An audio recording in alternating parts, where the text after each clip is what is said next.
नमस्कार दोस्तों, मैं आशुतोष सिंह आपका स्वागत करता हूं न्यूज़ की डोज में, जहां हर सुबह आपको मिलती हैं देश दुनिया की अपडेटेड खबरें, वो भी सिर्फ एक डोज में। आज है 11 जून।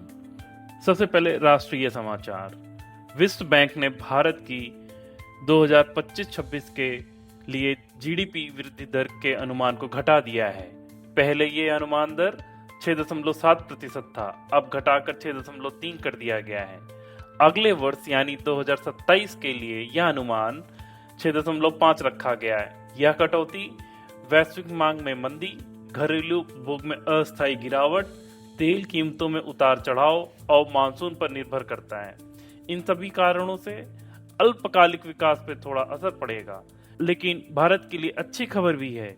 विश्व बैंक ने यह साफ कहा है, भारत अब भी दुनिया की सबसे तेजी से बढ़ती प्रमुख अर्थव्यवस्थाओं में शामिल रहेगा। मजबूत आर्थिक बुनियादी ढांचे पर निवेश और डिजिटल ट्रांजैक्शन ग्रोथ भारत की वृद्धि को बनाए रखेगा। वहीं कांग्रेस अध्यक्ष मल्लिकार्जुन खड़गे ने प्रधानमंत्री नरेंद्र मोदी को पत्र लिखा है, जिसमें मांग की गई है कि मानसून सत्र से पहले लोकसभा के उपाध्यक्ष की नियुक्ति की प्रक्रिया शुरू की जाए। ध्यान दें, यह पद 2019 से अब तक खाली है, जबकि भारतीय संविधान के अनुसार यह पद लोकसभा गठन के कुछ महीनों के भीतर ही भरा जाना चाहिए। यह प्रक्रिया भारतीय संविधान के अनुच्छेद 93 में उल्लेखित है। उपाध्यक्ष की नियुक्ति लोकसभा द्वारा मतदान के माध्यम से की जाती है। पिछले 4 वर्षों से यह पद रिक्त होने के कारण संसदीय संतुलन पर प्रश्न उठते रहे हैं। उपाध्यक्ष सत्र के दौरान स्पीकर की अनुपस्थिति में कार्य संचालन करते हैं। यह पद विपक्षी दल को दिया जाना भारतीय लोकतंत्र की एक स्वस्थ परंपरा रही है, जिसे अब तक निभाया नहीं गया है। अंतर्राष्ट्रीय समाचार। ईरान सरकार ने संकेत दिया है कि देश की राजधानी तेहरान को दक्षिणी तटवर्ती क्षेत्र मकरेन में स्थानांतरित करने की योजना बनाई जा रही है। मकरेन ओमान की खाड़ी हामुद जल मरुस्थल के नजदीक है, जहां से दुनिया का 1/3 तेल व्यापार होता है। ईरान इस क्षेत्र को नेशनल जियो स्ट्रेटेजिक हब बनाना चाहता है। ईरान और चीन के बीच 25 साल का सामरिक समझौता हुआ है, जिसके तहत चीन मकरेन क्षेत्र में बंदरगाह, रेलवे और ऊर्जा इंफ्रास्ट्रक्चर में भारी निवेश कर रहा है। चीन के बेल्ट एंड रोड इनिशिएटिव के लिए मकरान एक समुद्री गेटवे जैसा है। खास तौर पर चीन पाकिस्तानी आर्थिक गलियारे के पूरक के रूप में देख रहा है। इससे चीन को स्ट्रेट ऑफ हार्मुज के दोनों ओर रणनीतिक पकड़ मिलती है, एक तरफ ग्वादर तो दूसरी तरफ मकरेन। अमेरिकी चीन व्यापार। अमेरिका और चीन के बीच लंदन में 2 दिवसीय उच्च स्तरीय व्यापार वार्ता संपन्न हुई। बातचीत का फोकस था दुर्लभ खनिज और उच्च तकनीकी उत्पाद। प्रारंभिक सहमति बनी है कि दोनों देश कुछ रणनीतिक खनिजों पर निर्यात प्रतिबंध को नरम करेंगे। साथ ही एआई, सेमीकंडक्टर और क्लीन एनर्जी उपकरणों के निर्यात आयात पे पारदर्शिता बढ़ाने पर भी बात हुई है। अब विज्ञान और तकनीकी से। भारतीय अंतरिक्ष यात्री शुभांशु शुक्ला को अंतरिक्ष में ले जाने वाले एक्सियोम 4 मिशन का प्रक्षेपण तकनीकी खराबी के कारण फिलहाल के लिए स्थगित कर दिया गया है। नासा ने कहा है, रॉकेट की मरम्मत का काम पूरा होने के बाद इस मिशन की नई तारीख की घोषणा की जाएगी।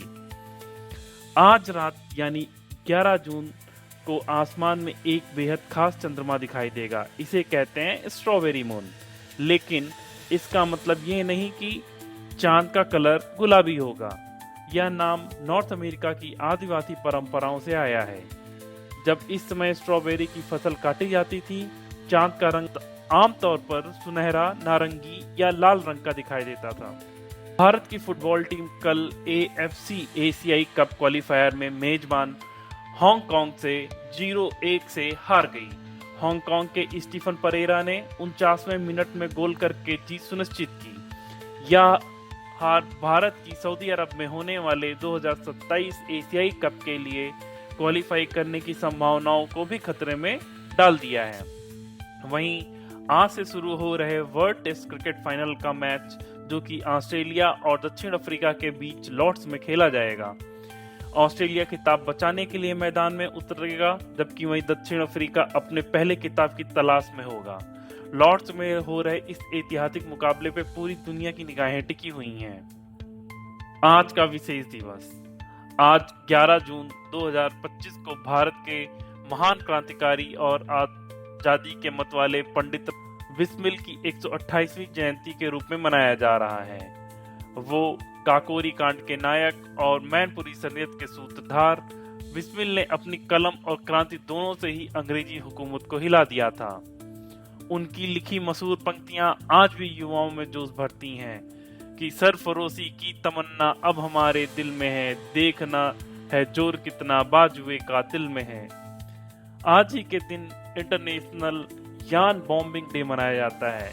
यह एक अनोखा कला उत्सव है जिसमें लोग रंग बिरंगे ऊन से सार्वजनिक स्थलों को सजाते हैं। सोचिए और कमेंट बॉक्स में अपना जवाब दीजिए। भारतीय संविधान का कौन सा अनुच्छेद लोकसभा में अध्यक्ष और उपाध्यक्ष की नियुक्ति का प्रावधान करता है? अनुच्छेद 75, अनुच्छेद 93, अनुच्छेद 110, अनुच्छेद 123। प्रश्न का जवाब अपने वीडियो में देंगे। अब बारी है 10 जून को पूछे गए प्रश्न के उत्तर जानने की। हमने कल पूछा था किस भारतीय वैज्ञानिक को एक्सियोम 4 मिशन के तहत अंतरिक्ष में भेजा जा रहा है? तो सही नाम है शुभांशु शुक्ला। तो दोस्तों, ये थी 11 जून की सबसे बड़ी खबरें। अगर वीडियो पसंद आई हो तो लाइक, शेयर और चैनल को सब्सक्राइब करना ना भूलें। कल फिर मिलेंगे न्यूज़ की डोज के साथ। तब तक के लिए नमस्कार। जय हिंद, जय भारत।